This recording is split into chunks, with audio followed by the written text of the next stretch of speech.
Olá, pessoal do nono ano.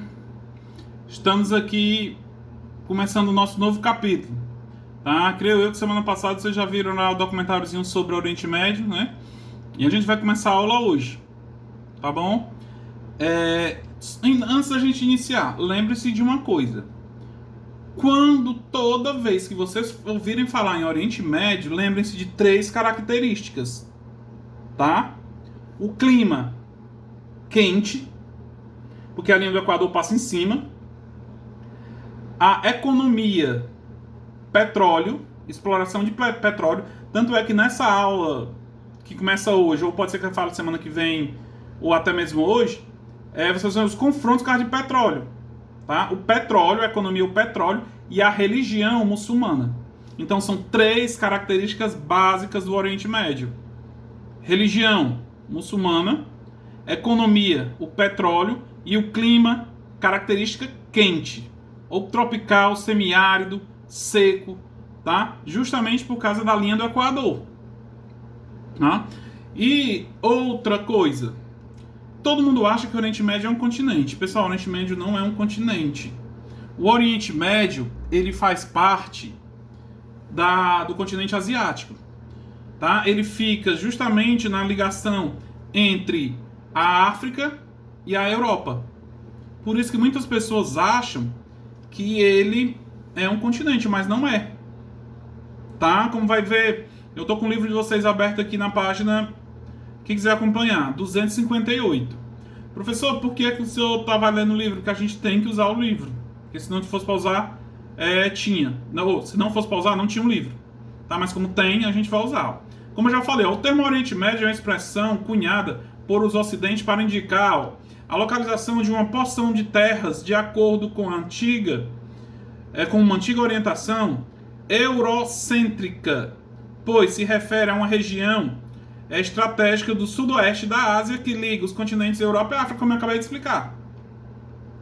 Tá? Essa região que fica lá no Oriente Médio, onde se a gente for pegar, é onde desenvolveu o islamismo. Por isso que eu falei lá no começo, a religião islâmica, a religião muçulmana, como vai dizer aí, ó. O Oriente Médio situa-se na Península Arábica e abrange áreas do total de 7.465.398 km², que corresponde ao território da Arábia Saudita, do Bahrein, do Catar, do Chipre, parte da Ásia, parte Ásia do Egito, dos Emirados Árabes Unidos, do Iêmen, Irã, Israel, Iraque, da Jordânia, do Kuwait, do Líbano, do Omã, Palestina, Síria e Turquia. Então, todos esses territórios, se a gente for pegar hoje, eles têm confrontos, ou seja, por religião, ou seja, por petróleo.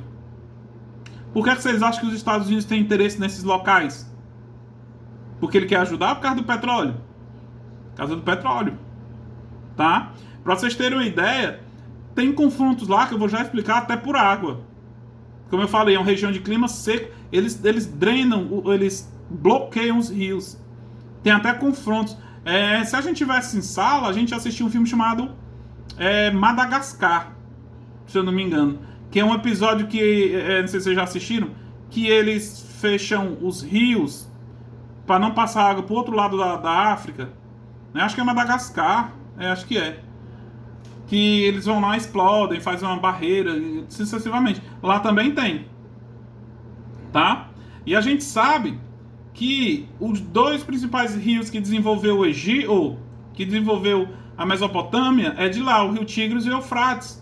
Então, muita disputa por água. Mas vamos ver lá ainda na página 258. A principal característica natural do Oriente Médio são seus climas desérticos e semidesérticos, que combinam ao relevo montanhoso. Acarretam limitações para a sobrevivência, como eu acabei de dizer, ó.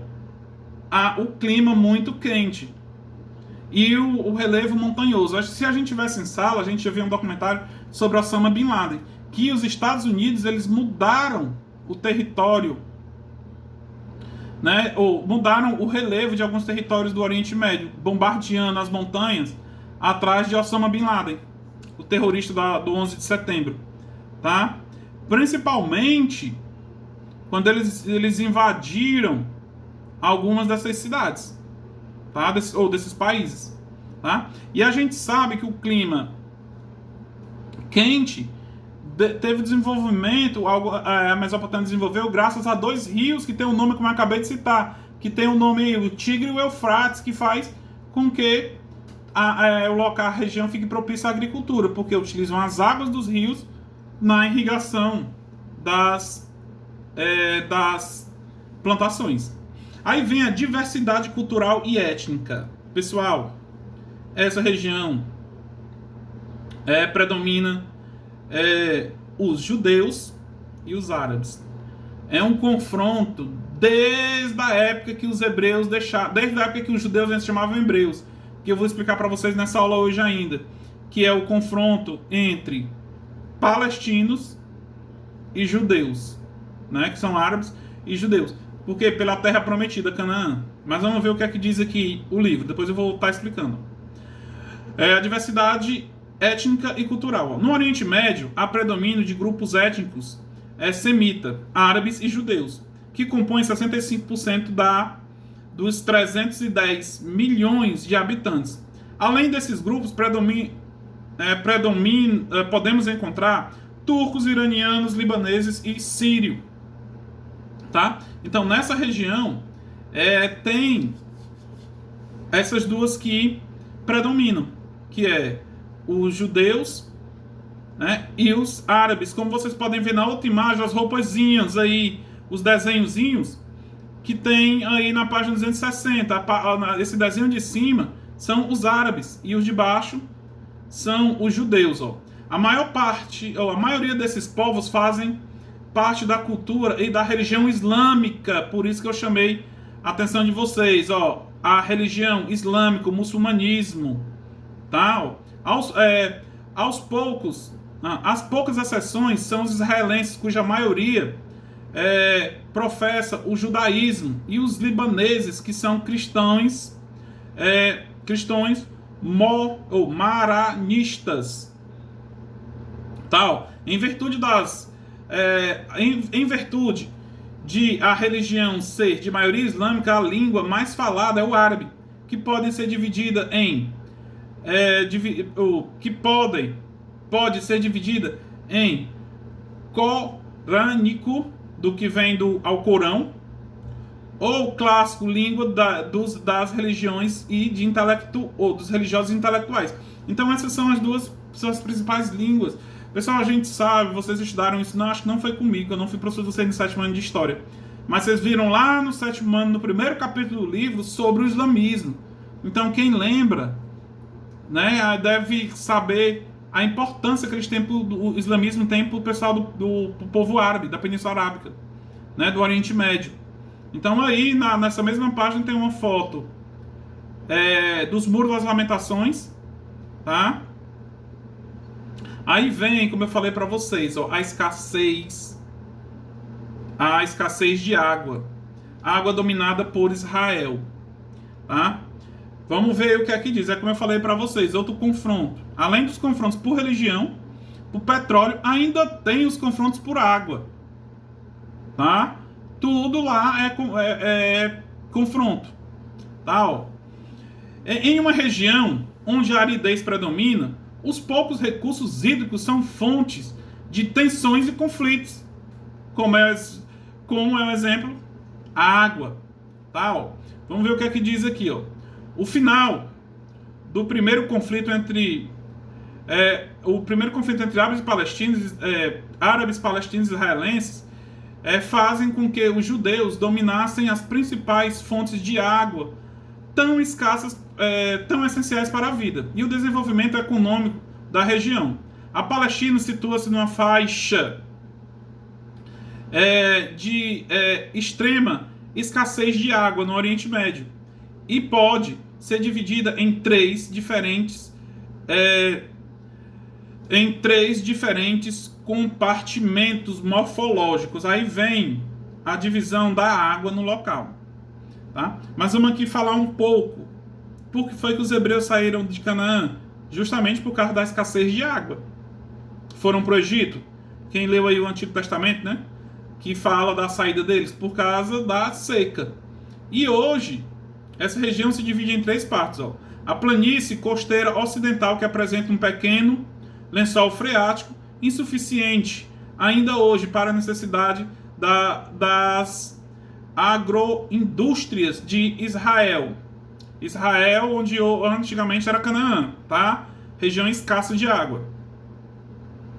Os plantos centrais, que tem um grandioso e pouco profundo lençol d'água em seu entorno. E as vertentes orientais, que desembocam numa fossa de profundidade em torno de 300 metros abaixo do nível do mar, onde está localizado o Rio Jordão, cujas águas correm lealdadas pelos mares Galileia, ou os mares da Galileia e o Mar Morto. Então, esses são os locais onde tem a água nesse período. E aí, essas águas elas são represadas e gera muitos confrontos. Aí onde vem, aí chegando a causar conflitos que tiveram que fazer acordo que se deu na diplomacia em torno do rio Tigres e Eufrates, como a gente sabe, vocês já estudaram isso lá no sexto ano, na Mesopotâmia. Que esses, como eu já falei até mesmo nessa aula, a importância das águas desses dois rios, do Tigre e do Eufrates, tá? Para que essa água percorra, foi preciso fazer um acordo para que passassem, eles liberassem, e uma mosca aqui enchendo o saco, que essas águas passassem, ó. Vamos ver aqui, acho que eu já vou parar por aqui, porque senão a gente vai ver muita coisa. O petróleo eu vou deixar só para a próxima aula, tá? Eu vou explicar só a questão da água. Ó, na página 262. A diplomacia em torno do rio Tigre e do rio Eufrates. Ó.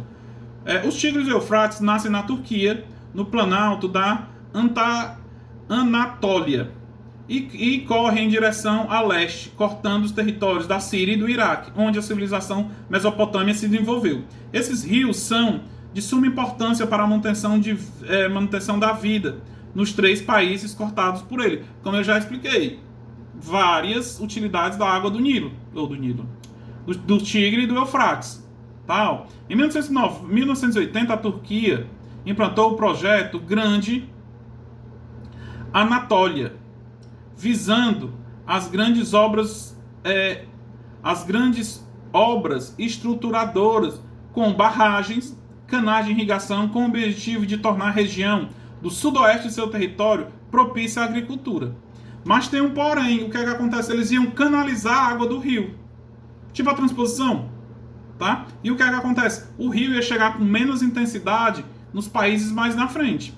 Aí o que é que acontece? Ó? Como consequência desse projeto, a Síria e o Iraque começaram a perceber a diminuição do fluxo das águas do rio Tigre e do Eufrates. Exigiram a suspensão do projeto, que não foi atendido pela Turquia, acarretando embates diplomáticos que duram até o momento atual. O que é que acontece? Mesmo com os acordos, ainda tem esse problema. Porque a partir do momento que eles canalizam as águas dos rios, canalizaram a água desses dois rios, chegou o volume mais baixo, mais lá na frente, nos outros dois países. E o que é que acontece?